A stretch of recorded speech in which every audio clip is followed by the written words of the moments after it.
Yes, hello guys, selamat sore semuanya. So, in this video, on my first vlog material, on my first vlog video, I will tell you about material about Pancasila. Ya, sebelum kita bahas buat Pancasila, so ada baiknya Aing ngenalin diri Aing dulu. Nama Aing Agung Setiawan, so all of you just can call me Agung. And then today's material exactly it's about Pancasila, but gue kerucutin lagi. Jadi nanti kita bakalan bahas soal memupuk rasa solidaritas, persatuan dan juga gotong royong saat pandemi COVID-19. So it's really like relate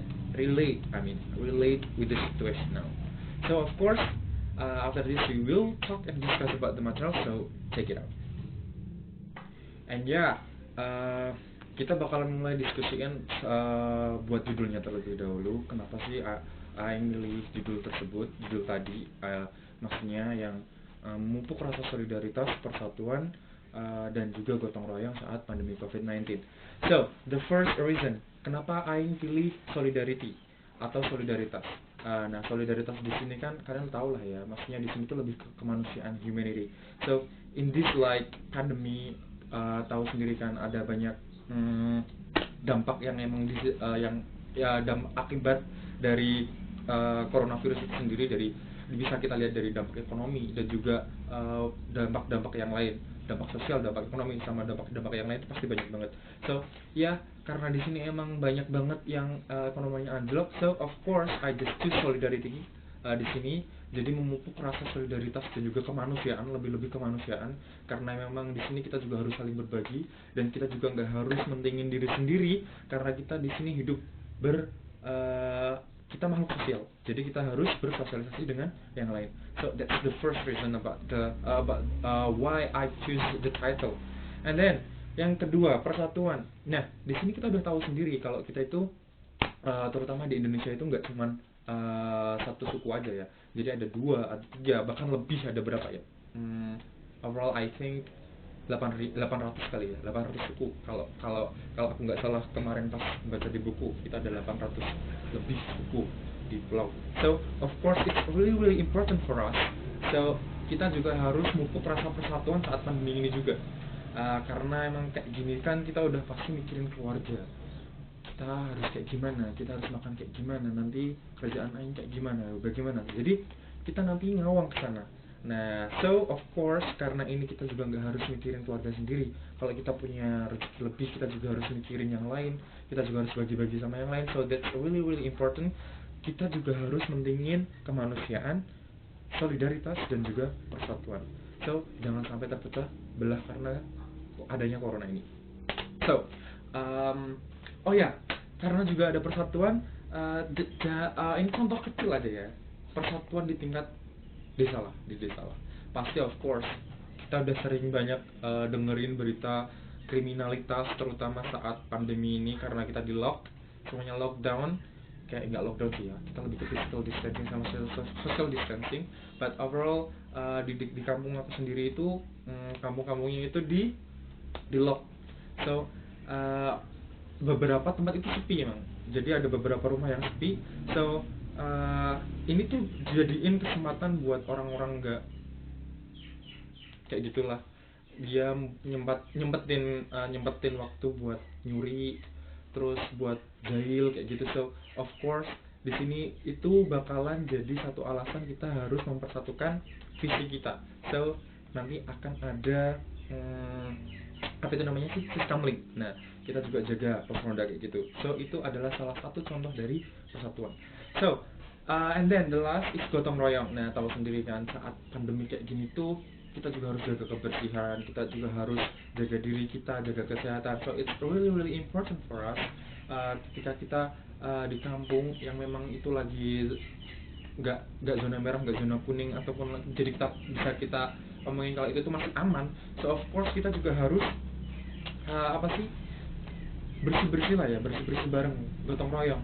Jadi nanti judul aku ini tuh bersangkutan, jadi dari yang solidaritas, humanity, and then kita ke persatuan, dan terakhir ke gotong royong. So of course it's really important for us to know that Pancasila itu bisa kita hubungkan dan sangat relate banget sama kehidupan kita sehari-hari, terutama saat pandemi nanti. Itu mungkin paparan sedikit soal materi kenapa aku juga milih judul itu, dan juga sedikit mengenai solidaritas, persatuan, dan juga gotong royong secara simple. Nah, habis ini nanti karena memang ada beberapa kegiatan yang di kampung kita itu memang susah banget. So kalau ada ayam siap-siap, kalau ada ayam kedus-kedus itu so abaikan aja, karena emang di sini lagi ramai banget karena ayam. So ya, balik lagi, karena emang ada solidaritas tadi, so of course kegiatan kita itu juga banyak di kampung. Kayak ada beberapa yang memang kemarin kan sempat kita emang dituntut semuanya di rumah, semuanya bener-bener di lock, kita harus jaga bener-bener itu physical distancing sama juga social distancing. So jadi kesempatan ini nanti masih ada cara kita buat nembuin solidaritas antar sesama. Nah, contohnya nanti di sini tuh aku mau ambil di posyandu. Nah, di sini posyandunya ada beberapa ibu-ibu yang memang kemarin karena memang sempet kakak Aing sendiri yang ngurusin posyandu di kampung. So yeah, after this we will talk about posyandu. Jadi habis ini kita bakalan ngulik sedikit posyandu, ada kaitannya judul gua tadi, solidaritas, persatuan, dan gotong royong nanti di pandemi ini, terutama dengan konteksnya posyandu. So, dan yang kedua mengenai persatuan, karena memang Bapak Aing itu juga kerja di balai desa ya, di Baldes. So I just want to like show that karena memang bapakku juga termasuk tokoh desa. Nah, jadi gue cuma mau wawancara dia juga nih habis ini. So mungkin kita lebih nanti kalau sama beliau, ya ampun, sama beliau nanti kita juga bakalan bahas soal program. Oh my god, ada bebek di sana sini, ada ayam di sana sini, so just let it. So jadi nanti kita bahas soal juga si scrambling, juga menjaga persatuan dan kesatuan di desa. Jadi kita juga harus bareng-bareng lawan virus ini. So just check it out about the interview. Yap, kita bakalan ngewawancarain narasumber yang pertama. Namanya ya, karena ini emang kakak gue sendiri, jadi namanya itu Laili Ambar Hidayati. Nah, dia itu beliau, aduh kok beliau kesannya tua banget anjir. Jadi kakak gue ini dia itu salah satu tokoh yang gerakin posyandu di kampung. So of course so just check it out.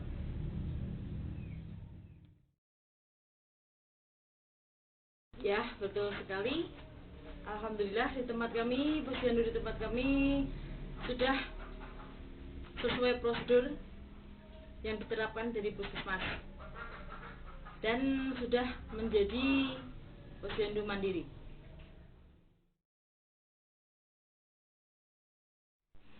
Dan langkah untuk pencegahan COVID ini di posyandu kami diterapkan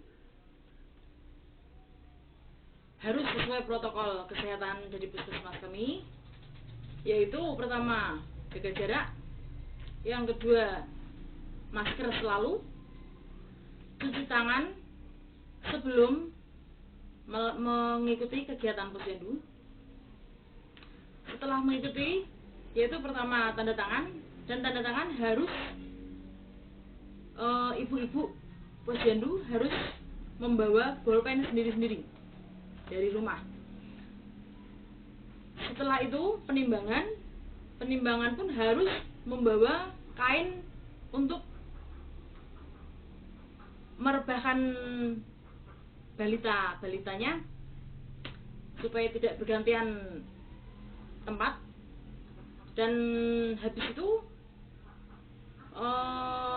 untuk pengambilan PMT itu juga diharuskan membawa mangkok sendiri dari rumah masing-masing.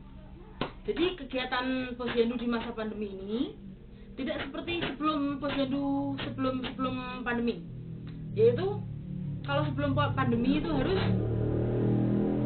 ada bernyanyi bersama atau yang lainnya. Nah, sekarang cuman hanya kegiatan yang tidak berkumpul-kumpul. harapan kami dari pandemi ini segera berlalu supaya kami bisa menjaga solidaritas kami seperti kemarin sebelum pandemi, dan supaya dari kita ambil hikmahnya dari pandemi ini supaya kita selalu menjaga diri, menjaga kesehatan. Itu yang lebih penting setelah pandemi berlalu, dan semoga kita selalu menjaga kesehatan. Terima kasih. So, tadi itu wawancaranya soal kegiatan posyandu di kampung. So, after this, we will talk about the Unity.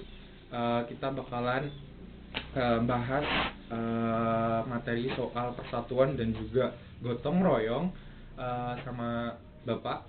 Nah, habis ini kita bakalan bahas persatuan sama gotong royong. So, of course, just check it out.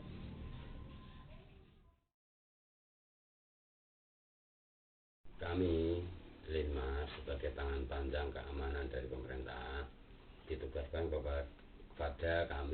ditugaskan dari pemerintah desa untuk membentuk pos-pos kamling atau kelompok-kelompok jaga malam guna untuk mencegah kriminal.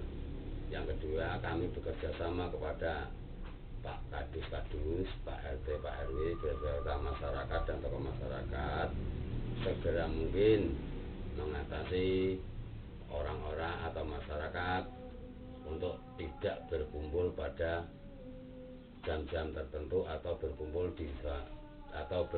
secara skala besar. Maka kami dalam tugas jaga malam itu mengadakan jam malam supaya masyarakat tidak mudah berkumpul dan tidak mudah tertular penyakit corona.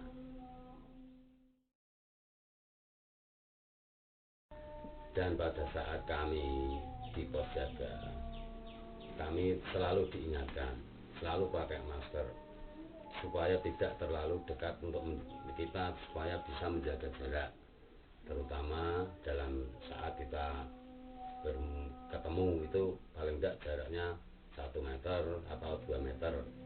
Itu kami sudah menjadi prosedur kami supaya kami tidak mudah tertular.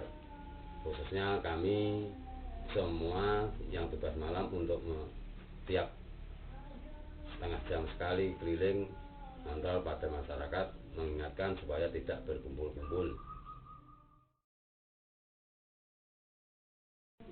Harapannya dengan diadakannya pos kamling, kami masyarakat itu supaya bersatu melawan penyebaran penyakit corona itu, supaya kebersamaan kami, persatuan kami biar istilahnya rukun terus dan tidak mudah dipecah belah oleh isu-isu yang menyangkut ke kriminal, terutama yang nantinya kalau ada yang tertular penyakit corona, supaya kami bisa menjaga ketentraman dan persatuan di dusun kami. Yup, that's all guys buat materi kita hari ini mengenai solidaritas, persatuan dan juga gotong royong. So of course harapannya kedepannya nanti kita juga tetap bisa solid, kita juga harus menjaga sesama. Selain menjaga diri, kita juga harus menjaga sesama. Jadi kita juga harus jaga persatuan kita dan juga tetap lestarikan budaya gotong royong kita. So jadi dalam saat masa pandemi ini nggak ada halangan buat kita untuk tetap menjaga rasa solidaritas kita, rasa agar kita tetap solid, dan juga rasa persatuan kita dan juga gotong royong kita. So that's all about the material today. Thank you for your nice attention and bye bye.